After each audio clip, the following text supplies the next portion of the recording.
we're moving on with the guests. Before we do, I'm sure you saw the news that Harry Styles has split from his girlfriend Taylor Swift, who was on the show a while ago. I know, it's kind of sad. I think they'll both be OK, I'll be honest with you.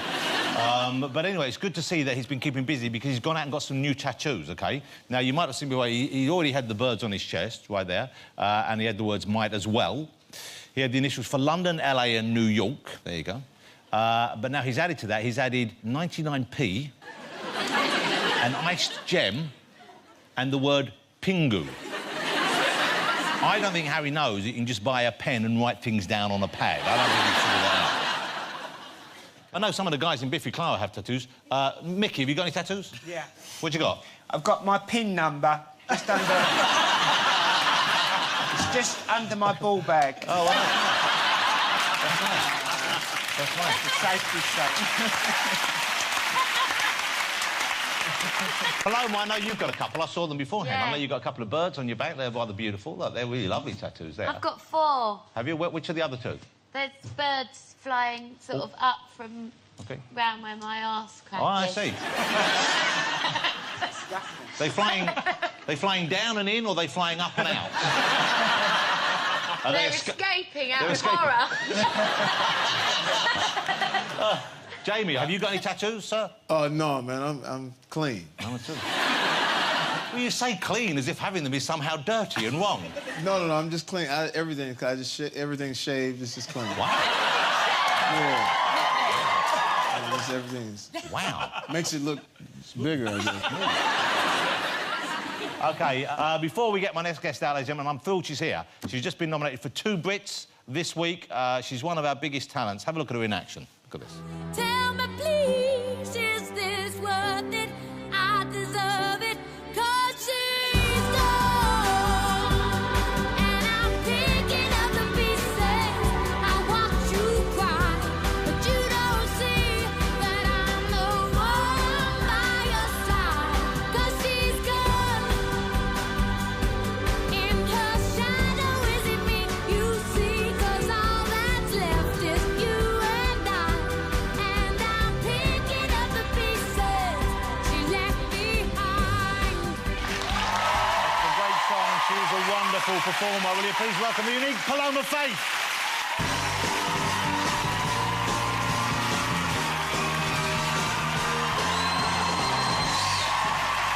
You look gorgeous, of course. Hello. I always love what you wear, but you look great. Thank you for coming on. Thank you. So you know Micky already, is that right? You already knew Micky? I've met him once, and to be honest, I am a massive fan. Like, a mate that I went to school with, because I was brought up and raised in the same area as Micky, sort of rang me up and went, babe, you've got to check out this bloke, it's like school again. and sort of watched it and sort of basically just relived my school life. Do you think, you were in there when we were talking, did Jamie understand any of... No, what he Micky keeps was... leaning over to me going, what does that mean? Is this accent ghetto? And I was like, yeah, it's sort of, you know, it's kind of like London ghetto. It kind of is, isn't it? I guess it is. Hey, congratulations on the Brit nominations. 2 Brit nominations they've done. Best Female Artist and for Best Album as well, was it? Yeah. Congratulations. Thank you. And deserved as well. So you were at the party and you were interviewing people at the Brit nominations party, weren't you? I was on the red carpet. So I've been working on trying to look slim in photos, and I've worked out that to do it, girls, you have to sort of scoop out your chest, so you sort of do that. Then you see the bones. The clavicles. But if I sit like this for the whole interview, I'm not going to look very comfortable, so I'm sort of shifting about, trying to play with a happy medium. But you asked him, and B, you know, being slim isn't the definition of beauty, is it? No. No. Of course not. We move on from that kind of narrow-minded thinking. But I've been on the red carpet, and of course, like, they love to snap you not looking your best. Yeah. So, been working on hollowing out the chest. OK, so I didn't realise I didn't know that you were as big in the States as you are. And you're going over there, you're trying to break that market then? Yeah, well, I'm touring here first this year, and then I'm going over to America in March to do bit more and see how it goes. And but do they like seem to be your... nice. They like your look, they like your style, they like your Britishness? Yeah, they do, and they don't actually think I'm as eccentric as everyone does here. Oh, really? Because I think they're more used to, like, people getting glammed up over there. Well, you got Lady Gaga, there's Nicki Minaj, Yeah, you so got they that kind sort of... Oh, you know about Nicki Minaj's entourage? Well, I don't think I do, no. I was doing this TV show and she was there and I couldn't get to my dressing room and none of my hair people or my makeup people could get to my dressing room because she had so many security guards outside of hers and they thought we were all after her, like, wanted to go and They thought you were fans of Nicki Minaj? Yeah, and we were like, well, I'm sort of working and couldn't get through. So I was, like, in my dressing room trying to scare them by going, like, no, you can't go into Nicki Minaj's dressing room and try on her underwear, like, shouting really loud. Well, it serves her right. I've never met Nicki Minaj. She seems... I like her music, and she's a very shapely woman, of course, as well. She's got an incredible pair of tits, hasn't Well, that's she? kind of what I was saying, yes. But I was trying to be less sleazy. It's hard not to look at them when you're talking to her. Wow. Even I was doing it, and I don't believe in sexism, but I just couldn't look at anything else. Jamie, I have to bring you in here. Have you met Ms. Minaj? Oh, yeah, for sure. Okay. Yeah, I have. She's amazing, man. And did you find it easy to look her in the eyes? Or no, I just look. I mean, I look at all of them. I mean, hey, man, you know. But you know, I'm black, so I like ass. I like the ass. Okay. So when you choose an outfit, because I love seeing the way you dress. I loved it. I don't know if you saw, Paloma was one of the people running with the Olympic torch before the Olympics last summer. And even there, you're really styling it. I mean, that's a... What did you do with that outfit? You kind of put that together yourself, or...? Yeah, basically they said, oh, you have to wear trainers and a regulationary Olympic tracksuit. And I was like, OK, well, I believe, Jonathan, that in life, you need to always ask for everything politely and nicely. And then if they say no, you just do what you wanted to do anyway. That's a very good philosophy. There's nothing wrong with that. And I asked them nicely and politely if I could customise the tracksuit to my style, and they said no. And I did it anyway. Well, I'm glad you did. And it was too late for them to get me another one. Well, you look fabulous. It looks great. It is, and it livened the whole thing up. I thought it looked great. Hey, you're touring at the moment, but you've just added one big new day, haven't you? Yeah, in June I'm doing the O2 Arena. Wow. Which I'm a bit scared of. So hopefully at least 50 people watching might buy a ticket for it, so there's someone to play to. You know, you came on this evening as a guest, and I was excited because it's the Week of the Brits, but I really want you to come on and do music on the show as well. I'd love to. Tonight we've had a chat, but I do hope you'll come back on. I'd love and do it. to. And that would be, wouldn't that be great to hear her perform live, ladies and gentlemen? So you can go and see her at the O2, but hopefully we'll have her on here. Congratulations again on the Brits. Lovely to see you. Paloma Faith, ladies and gentlemen. Thank you.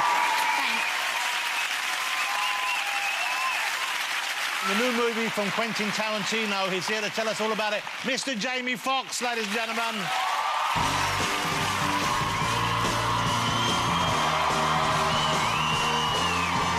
Proper movie star right there. Jamie, how are you? Come and sit down, dude. Mr. Jamie Foxx.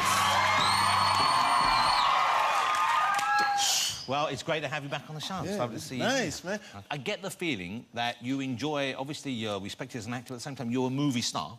Yeah. And I get the feeling you fully enjoy that kind of side of life. Would I be right in thinking that you appreciate the benefits? The benefits, man. Getting in the clubs and, I mean, you know...